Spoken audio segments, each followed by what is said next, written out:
News at 2 માં આજના દિવસના સૌથી મોટા સમાચાર એ છે કે ભારતીય જનતા પાર્ટીના વરિષ્ઠ નેતા 2007 થી 2012 સુધી જે આરોગ્ય મંત્રીનું પદ સંભાળી ચૂક્યા છે તેવા ડોક્ટર જયનારાયણ વ્યાસે ગઈકાલે મોડી રાત્રે જ ભારતીય જનતા પાર્ટીના પ્રાથમિક સભ્યપદથી રાજીનામું આપ્યું છે।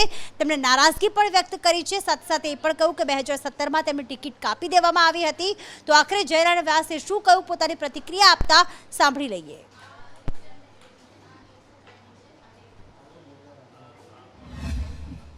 पर जाणी जोईने हूँ फरियादी ज रहूँ ए रीतનું વર્તન પાટણ જિલ્લા પ્રમુખ અને એમના સાથીઓએ કર્યું છે।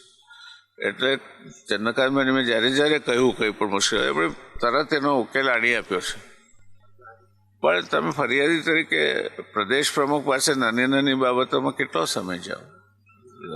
એટલે મારે એક સમય એવો હોય કે મારા પ્રદેશ પ્રમુખ કંટાળીને કે તમારે યાર બીજું આના સિવાય કંઈ કામ છે કે નહીં, અને એ નકારાત્મક કામમાં મારી ઉર્જા શું કરવા મારે ખર્ચવી? પણ સંગઠનની બધી જ નિમણૂકો વખતે જો CR પાટીલ સાહેબે વચ્ચે માથું ના માર્યું હોત તો એક જ જૂથને જેનું 10% તાકાત છે દરેક જિલ્લામાં બળવાખોરી ઊભી કરવી। આજે દિલીપભાઈ ઠાકોર હોય કે મારો કિસ્સો હોય કે બીજા કોઈનો કિસ્સો હોય, અને પછી એમાં પોતાની મનમાની કરી અને આજે રણછોડભાઈની એ જ તકલીફ છે। રણછોડભાઈ જે હાર્યા એમાં પણ આ જ લોકો કારણભૂત છે। જયનારાયણભાઈ વ્યાસ છેલ્લા 20 વર્ષથી ભારતીય જનતા પાર્ટી સાથે હતા। સતત પાર્ટીએ એમને 2 વાર છેલ્લા હાર્યા તો પણ સતત ટિકિટ આપી હતી। કેબિનેટ મિનિસ્ટર સુધી એમની સેવા એમણે આપી છે। ખૂબ જ પ્રતિભાશાળી વ્યક્તિત્વ છે, પણ 75 વર્ષની ઉંમર પછી ભારતીય જનતા પાર્ટીમાં ટિકિટની કદાચ અપેક્ષા નહીં હોય તે પાર્ટીનો એક નિયમ છે। એના કારણે અથવા અન્ય લોકો પોતાના કારણો સાથે એમણે ભારતીય જનતા પાર્ટીના આભાર માનીને એમણે પોતાનું રાજીનામું મોકલ્યું છે, જે પાર્ટી સ્વીકાર્યું છે। તો આટલા વર્ષો સુધી ભારતીય જનતા પાર્ટીમાં અનેક પદ ભોગવ્યા, સેવા આપી, અને હવે જ્યારે તેમણે ભારતીય જનતા પાર્ટીને અલવિદા કહી દીધું છે ત્યારે આમ આદમી પાર્ટી હોય કે કોંગ્રેસ બંને તરફથી તેમને આમંત્રણ મળી રહ્યું છે। આમ આદમી પાર્ટી તરફથી ડોક્ટર જયનારાયણ વ્યાસને આપમાં જોડાવા માટે આમંત્રણ મળ્યું છે। વધુ અપડેટ સાથે નિકુલ જોડાઈ ગયા છે। જે નિકુલ,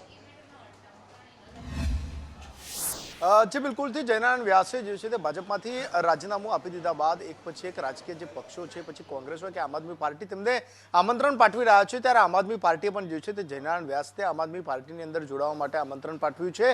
તેને લઈને આપના પ્રદેશ પ્રમુખ ગોપાલ ઇટાલિયાએ પ્રતિક્રિયા આપતા કહ્યું હતું કે જયનારાયણ વ્યાસ રાજકીય પીઢ વ્યક્તિ છે અને તેમના જેવું વ્યક્તિત્વ જો આમ આદમી પાર્ટીમાં આવે તો તેમનું સ્વાગત છે। અમે તેમને આમંત્રણ આપ્યું છે અને અમે ઈચ્છી રહ્યા છીએ કે તેઓ આમ આદમી પાર્ટીમાં જોડાય। મહત્વની વાત છે કે જયનારાયણ વ્યાસે ભાજપથી નારાજ થઈ અને રાજીનામું આપ્યું। આ પહેલા તેઓ જે છે તે અશોક ગેહલોત, રાજસ્થાનના CM અને કોંગ્રેસના દિગ્ગજ નેતા સાથે પણ મીટિંગ કરી ચૂક્યા છે અને ત્યારબાદ તેમને ભાજપમાંથી રાજીનામું આપ્યું છે। પરંતુ હવે આમ આદમી પાર્ટીએ પણ તેમને પાર્ટીમાં જોડાવા માટે આમંત્રણ મોકલ્યું છે અને ગોપાલે કહ્યું છે કે તેઓ આપમાં જોડાય તેવી તેમની ઈચ્છા છે। જી બિલકુલ, એટલે કહેવાય ને કે ખાસ આમ આદમી પાર્ટી તરફથી તેમને આમંત્રણ તો મળ્યું છે, પરંતુ સાથે સાથે આમ આદમી પાર્ટી કે જે દાવો કરી રહી છે કે તે ગુજરાતમાં 182 વિધાનસભા બેઠકો ઉપર ચૂંટણી લડશે, ત્યારે આમ આદમી પાર્ટીએ આજે પોતાના ઉમેદવારોનું 10મું લિસ્ટ પણ જાહેર કર્યું છે। અત્યાર સુધી કુલ 139 ઉમેદવારોના લિસ્ટ તે જાહેર કરી ચૂક્યા છે। વધુ અપડેટ સાથે નિકુલ જોડાયેલા છે। જે નિકુલ, જે બિલકુલથી આમ આદમી પાર્ટી હવે ગુજરાત વિધાનસભાની ચૂંટણી જેમ જેમ નજીક આવી રહી છે તેમ તેમ પોતાના ઉમેદવારો મેદાને ઉતારી રહી છે। અને હવે જ્યારે મુખ્યમંત્રીનો ચહેરા તરીકે ઈસુદાન ગઢવીની જાહેરાત કરી અને ત્યારબાદ આજે 10મું લિસ્ટ આમ આદમી પાર્ટીએ ઉમેદવારોનું જાહેર કર્યું છે, તેને લઈને 139 જેટલા જે ઉમેદવારો છે તે અત્યાર સુધી આમ આદમી પાર્ટી દ્વારા જાહેર કરી દેવામાં આવ્યા છે। મહત્વની વાત છે કે ગોપાલ ઇટાલિયા અને ઈસુદાન ગઢવી ક્યાંથી ચૂંટણી લડશે તેને લઈને સૌ કોઈ અસમંજસમાં છે। તેવામાં ગોપાલે કહ્યું છે કે 3 થી 4 દિવસમાં જ તેઓ ક્યાંથી ચૂંટણી લડવાના છે તેની પણ તેઓ જે છે તે જાહેરાત કરી દેશે। અત્યાર સુધી 139 ઉમેદવારોની જાહેરાત આમ આદમી પાર્ટીએ કરી છે અને થોડાક જ દિવસોમાં તમામ 182 ઉમેદવારોની જાહેરાત છે તે આમ આદમી પાર્ટી કરી દેશે તેવું તેમનું કહેવું છે। મહત્વની વાત છે કે એક પછી એક ઉમેદવારોની જાહેરાત થઈ રહી છે અને ઉમેદવારોનું આ 10મું લિસ્ટ જાહેર કરવામાં આવ્યું છે। આગામી 2 થી 3 દિવસની અંદર 11મું લિસ્ટ પણ જે છે તે આમ આદમી પાર્ટી જાહેર કરશે। તેમાં ગોપાલ ઇટાલિયા અને ઈસુદાન ગઢવી ક્યાંથી ચૂંટણી લડશે તેમાં પણ જે નામ છે તે આવવાની શક્યતાઓ છે। બિલકુલ, તો સાથે સાથે હવે જો આમ આદમી પાર્ટીએ લિસ્ટ રેસ તો જાહેર કર્યું છે, પરંતુ કેટલાક એવા ભાજપના દિગ્ગજ જે નેતાઓ હતા તેમણે પોતાના સગા સંબંધીઓ માટે પણ ટિકિટની માંગ કરી હતી. મનસુખ વસાવાએ પોતાની દીકરી માટે, ભરત ડાભીએ પોતાના ભાઈ માટે ટિકિટની માંગ કરી હતી, પરંતુ આ મુદ્દે ભારતીય જનતા પાર્ટીના જે પ્રદેશ અધ્યક્ષ છે તેમણે સાફ ઇનકાર કરી દીધો હતો કે આ વખતે કોઈ પણ ધારાસભ્ય કે સાંસદોના જે સગા સંબંધીઓ છે તેમને ટિકિટ નહીં આપવામાં આવે. ભારતીય જનતા પાર્ટી કોઈ પણ નેતાના સગાને ટિકિટ નથી આપવાની. મનસુખભાઈ વસાવા અમારા ભરૂચના ખૂબ સિનિયર ધારાસભ્ય સાંસદ છે, પૂર્વ મંત્રી પણ છે. એમને પણ દીકરીએ ટિકિટ માંગી હતી, એને પણ નકારવામાં આવી છે. આદરણીય શ્રી ભરતભાઈ ડાભી અમારા સિનિયર પૂર્વ મંત્રી અને સાંસદ છે, એમને પણ એના ભાઈ માટે ટિકિટ માંગી હતી, એને પણ ના પાડવામાં આવી છે. આવા અન્ય પણ કોઈ પણ જગ્યાએ કોઈ પણ સગાને ટિકિટ નહીં આપવા માટેનો નિર્ણય ભારતીય જનતા પાર્ટીએ કર્યો છે. તો આ તરફ કોંગ્રેસ પાર્ટીએ આમ આદમી પાર્ટી પર આરોપ લગાવ્યા છે. હજી ઇન્દ્રનીલ રાજ્યગુરુ જે થોડા સમય પહેલાં જ કોંગ્રેસથી આમ આદમી પાર્ટીમાં જોડાયા હતા અને ગઈકાલે તેઓ આમ આદમી પાર્ટી છોડીને ફરી વખત કોંગ્રેસમાં આવી ગયા છે. અને ખાસ જે આક્ષેપ કરવામાં આવ્યા છે કે ગુજરાતમાં ચૂંટણી લડવા માટે પંજાબમાંથી નાણાં લાવવામાં આવી રહ્યા છે. કોંગ્રેસના વરિષ્ઠ નેતા પવન ખેરાએ આખરે શું કહ્યું સાંભળી લઈએ.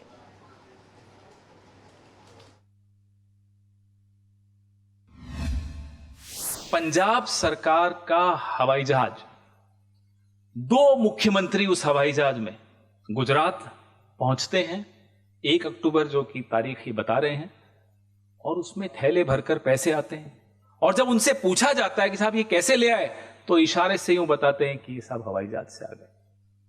ये है सरकारी तंत्र का दुरुपयोग. पैसा कहां से आ रहा है, इतना पैसा क्यों आ रहा है, कैश में आप कहां से लेकर आ रहे हैं, और जो पेड वर्कर की जो परंपरा परसों रघु भाई आपको बता रहे थे, ये पैसा कहां से आ रहा है. बहुत ही गंभीर बात है. अगर प्लेन में रुपया आता है मान लो, तो वहां सिक्योरिटी क्या कर रही है, कोई जांच हो रही है, नहीं हो रही है, ये फैसिलिटेट कौन कर रहा है, ये भी एक बहुत गंभीर सवाल है. सरकार वहां भी बीजेपी की है, सरकार दिल्ली में भी बीजेपी की है, और विमानन मंत्रालय वो भारत सरकार का है. तो ये क्या आसान चीज है कि कोई चार्टर प्लेन से आए और कितना भी रुपया लेके आ जाए, तो उसको रोकने का इंतजाम या उसको फैसिलिटेट करने की बात, ये भी सवालों के घेरे में चीज आई है.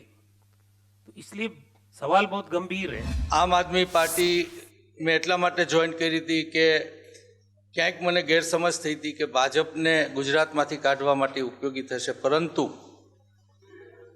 મારા આટલા સમયના અનુભવ પછી જે ગઈકાલે એ પાછો આરોપ લગાડ્યો છે કે 15 ટિકિટ અને મુખ્યમંત્રી થવા મેં કાંઈ કર્યું હતું, એ બિલકુલ ગલત છે. મુખ્યમંત્રીનો ચહેરો ત્યાં હું પાર્ટીમાં ગયો એ પહેલાંનો નક્કી જ હતો. લોકોના મેસેજીસ મગાવી અને નક્કી કર્યો છે, બિલકુલ લોકોને મૂર્ખ બનાવવાની વાત હતી. અને તો આ તરફ કોંગ્રેસના વરિષ્ઠ નેતા હિમાંશુ વ્યાસે પણ કોંગ્રેસને અલવિદા કહી દીધું છે અને આજે તેઓ ભારતીય જનતા પાર્ટીમાં જોડાવાના છે. એક તરફ જયનારાયણ વ્યાસે ભારતીય જનતા પાર્ટીને અલવિદા કહ્યું, તો બીજી તરફ હિમાંશુ વ્યાસે પણ નારાજગી વ્યક્ત કરી હતી અને તેમણે કહ્યું કે મારે ટિકિટ નથી લેવી, એવી કોઈ નારાજગીની વાત નથી, પરંતુ તેઓ પરિવર્તન ઈચ્છી રહ્યા છે, જેના કારણે ભાજપ જે છે તેમાં જઈ રહ્યા છે. વધુ અપડેટ સાથે હિરેન રાવલ જોડાઈ ગયા છે. જી હિરેન. જો ભાજપમાં એક વ્યાસ આવે છે તો બીજા વ્યાસ જાય છે, તે પ્રકારની આજના દિવસની સ્થિતિ છે. જયનારાયણ વ્યાસે રાજીનામું આપ્યું છે અને ભારતીય જનતા પાર્ટીએ સ્વીકારી લીધું છે.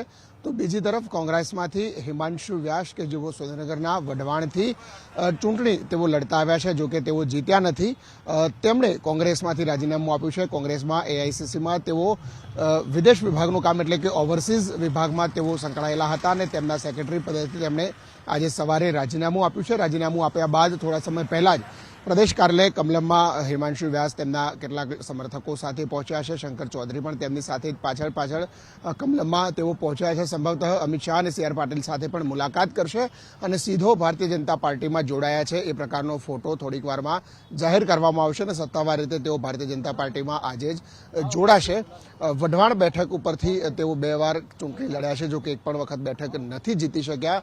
પાર્ટીનો ક્રાઇટેરિયા જે છે 75 વર્ષનો એમાં પણ કદાચ સેટ નહીં થાય, પરંતુ સીધી રીતે ત્યાં સ્થાનિક સ્તરે ભારતીય જનતા પાર્ટીને ફાયદો કરાવી શકાય અને અન્ય બીજા કારણો છે એના કારણોસર તેઓ ભારતીય જનતા પાર્ટીમાં જોડાઈ રહ્યા હોવાનું મનાઈ રહ્યું છે. થોડીક જ વારમાં સત્તાવાર રીતે તેમનું ભારતીય જનતા પાર્ટીમાં જોડાયા છે એ પ્રકારની જાહેરાત કરવામાં આવશે. બિલકુલ, એટલે થોડા સમયમાં તેઓ ભારતીય જનતા પાર્ટીમાં જોડાશે. તો આ તરફ કોંગ્રેસ દ્વારા 43 ઉમેદવારોના નામની તો જાહેરાત કરવામાં આવી છે, પરંતુ કેટલીક એવી બેઠકો છે કે જેમાં જે ગઈ વખતના ઉમેદવાર હતા તેઓ હવે ક્યાંક બેઠક બદલવા માંગે છે.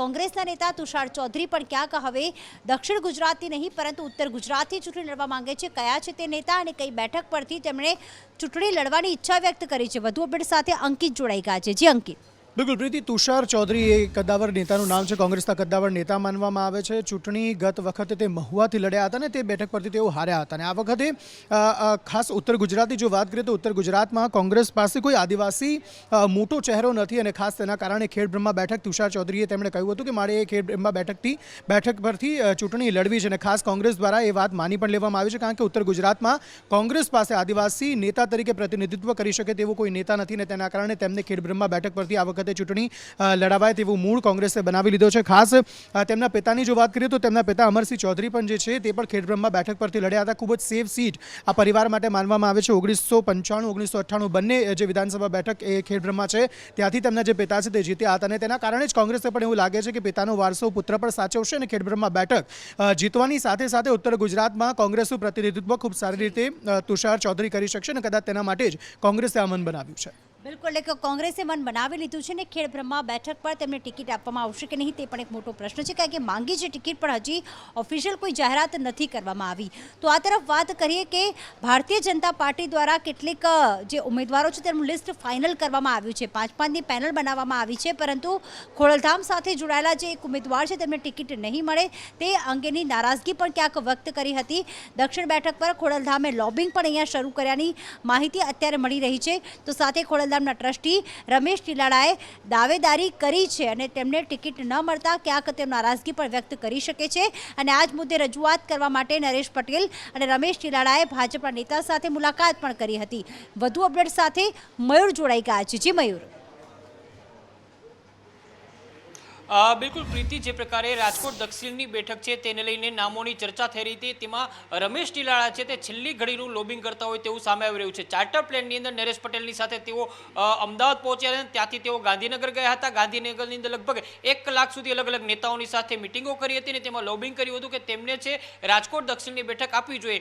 ખોડલધામ પણ જો આ ઉમેદવારને ટિકિટ આપે તો તેને ટેકો જાહેર કરી શકે છે, પરંતુ ભાજપને ભૂતકાળનો અનુભવ છે 2017 ને પહેલાની ચૂંટણીમાં જ્યારે ખોડલધામે અલગ અલગ ઉમેદવારોનો ટેકો આપ્યો છે અથવા તો નરેશ પટેલના પુત્ર છે તેમના દ્વારા કોઈ ઉમેદવારને વ્યક્તિગત ટેકો આપવામાં આવ્યો છે, તે ઉમેદવાર હાર્યો છે. એટલે આ બધા જ પાસાઓ છે તે જોવામાં આવી રહ્યા છે. પરંતુ રમેશ ટીલાળા અને અન્ય જે ખોડલધામના આગેવાનો છે તેમની માંગ છે કે જો રમેશ ટીલાળાને દક્ષિણ બેઠક ઉપર ઉતારવામાં આવે અથવા તો તેમને ગોંડલની બેઠક ફાળવવામાં આવે તો ખોડલધામનો ટેકો છે તે મજબૂત રીતે મળી શકે છે. પરંતુ હજુ સુધી ભાજપે આ મામલે કોઈ નિર્ણય નથી કર્યો. બિલકુલ, તો ગઈકાલે કોંગ્રેસ દ્વારા 43 ઉમેદવારોના નામનું લિસ્ટ ફાઇનલ કરવામાં આવ્યું અને એમાં અમદાવાદની 3 બેઠકો જે છે તેની જાહેર કરવામાં આવી છે. એલિસ બ્રિજ છે, અમરાઈવાડી છે, ઘાટલોડિયામાંથી કોંગ્રેસે સિનિયર નેતા હાઈકોર્ટના વકીલ એવા રાજ્યસભાના સાંસદ અમીબેન યાજ્ઞિકને ટિકિટ આપતા ક્યાંક હવે નારાજગીનો દોર શરૂ થયો છે અને મુકેશ પંચાલ જે કોંગ્રેસના નેતા છે તેમણે નારાજગી વ્યક્ત કરતા કહ્યું હતું કે 1 વર્ષ પહેલા મને ટિકિટ આપવાની વાત કરી હતી અને હવે મને ટિકિટ નથી મળી. આખરે તેમણે શું કહ્યું સાંભળી લઈએ. વિધાનસભા ઇલેક્શન ખૂબ જ નજીક આવી રહ્યું છે અને સાથે જ તમામ તૈયારીઓ લઈને કાઉન્ટડાઉન શરૂ થઈ ચૂક્યું છે. કોંગ્રેસમાં ઉમેદવારોના લિસ્ટ પણ જાહેર કરી દેવામાં આવ્યો છે, ત્યારે અમદાવાદ અને અમદાવાદ સહિત રાજ્યના અલગ અલગ જિલ્લાઓ છે તેના અલગ અલગ ઉમેદવારોના નામ પણ ડિક્લેર કરી દેવામાં આવ્યા છે. ત્યારે અમદાવાદની વાત કરીએ, અમદાવાદની અંદર ઘાટલોડિયા વિધાનસભાથી મુકેશ પંચાલ કે જેમને દાવેદારી નોંધાઈ હતી પરંતુ આ વખતે તેમને ટિકિટ આપવામાં નથી આવી. મહત્વની વાત એ છે કે અમીબેન યાજ્ઞિક કે જેમનું નામ આ વખતે ઘાટલોડિયા વિધાનસભામાં ડિક્લેર કરવામાં આવ્યું છે, ત્યારે મુકેશભાઈ પંચાલ કે જેમને ટિકિટ કાપવામાં આવી છે, શા માટે ટિકિટ કાપવામાં આવી, શું કારણ હોઈ શકે અને મુકેશભાઈ જે છે એ નારાજ જોવા મળી રહ્યા છે. મુકેશભાઈ, શું કારણ હોઈ શકે તમને ટિકિટ ન આપવાનું? સૌ પ્રથમ તો હું કહેવા માગું છું કે હું 32 વર્ષ જૂનો કોંગ્રેસનો કાર્યકર્તા છું અને આ વિસ્તારના દરેકે દરેક સમાજના જે કોઈ મતદારો છે એમના જે કોઈ પ્રશ્નો હોય એને વાચા આપવાનું કામ અત્યાર સુધી પક્ષ તરફથી કરેલું છે. પરંતુ મેં ટિકિટ વિધાનસભાની છેલ્લી 3 ટર્મથી માગી છે. હું અહીંયાથી નગરપાલિકાનો સભ્ય રહી ચૂક્યો છું, કોર્પોરેશન પણ લડ્યો હતો, આ ભૂપેન્દ્રભાઈ પટેલની સામે જ લડ્યો હતો 2010માં.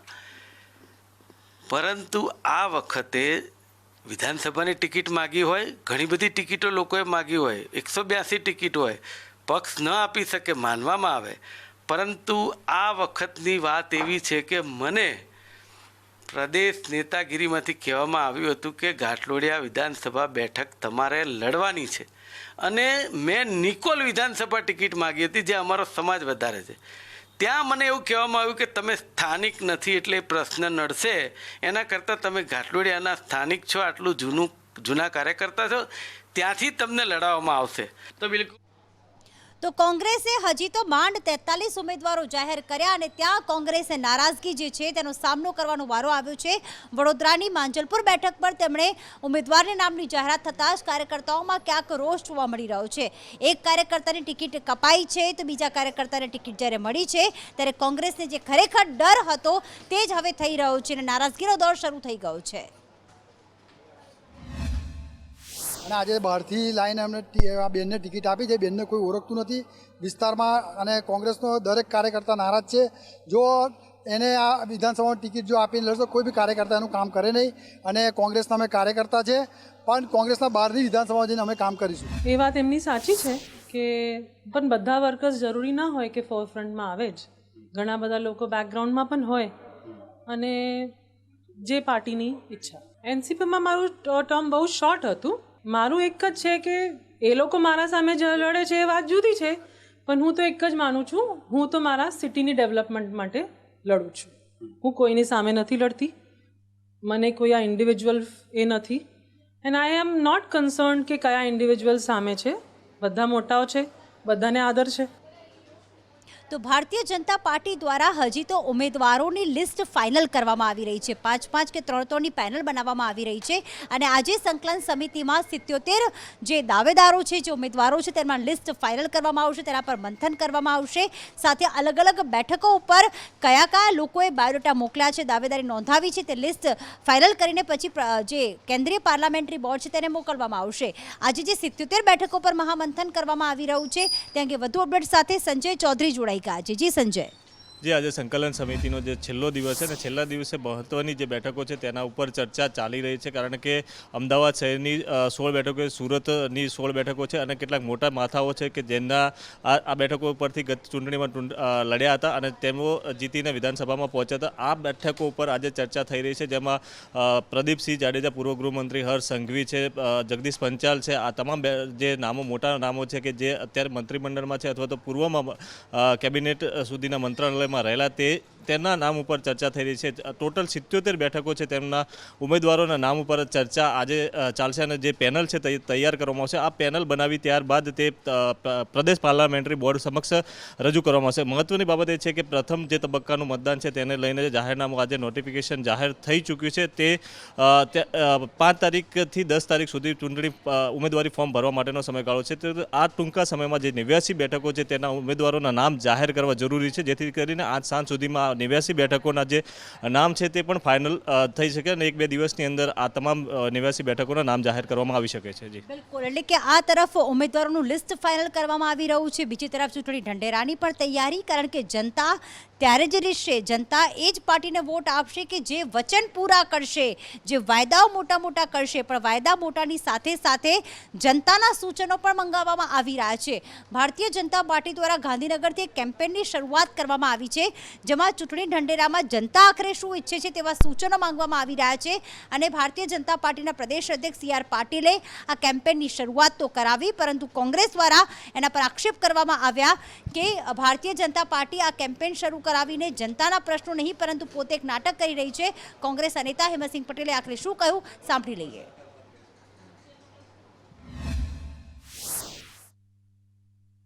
અને ફરીથી 2022ના ઇલેક્શનમાં પણ એક રેકોર્ડ બ્રેક સીટ સાથે ભારતીય જનતા પાર્ટી જીતશે એવો અમને વિશ્વાસ છે.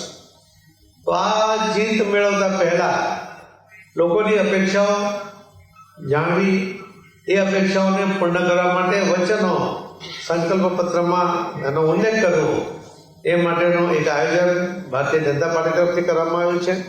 આપણી સામે જે બોક્સ મૂકવામાં આવે છે, આ બોક્સ અલગ અલગ જગ્યાએ દરેક વિધાનસભામાં મોકલવામાં આવશે અને ત્યાં એમાંથી લોકોના સૂચનો મેળવીને એમાં સંકલન કરીને ત્યાર પછી સંકલ્પ પત્ર અમે તૈયાર કરીશું. આવા વાયદાઓ કરવા એ ભારતીય જનતા પાર્ટીની બહુ જૂની રીત થઈ ગઈ છે, જૂની પદ્ધતિ થઈ ગઈ છે. સરકાર એમની હતી, પ્રજાલક્ષી કાર્યો ક્યાં કર્યા છે? આજે સરકાર જવાબ નથી આપતી. આજે મોંઘવારીનો એટલો મોટો પ્રશ્ન છે, સરકાર પાસે જવાબ નથી. આજે યુવાનોનો બેરોજગારીનો એટલો મોટો પ્રશ્ન છે, સરકાર જવાબ નથી આપતી. આજે ફિક્સ પગાર અને કોન્ટ્રાક્ટ પદ્ધતિનો એટલો મોટો પ્રશ્ન છે, સરકાર જવાબ નથી આપતી.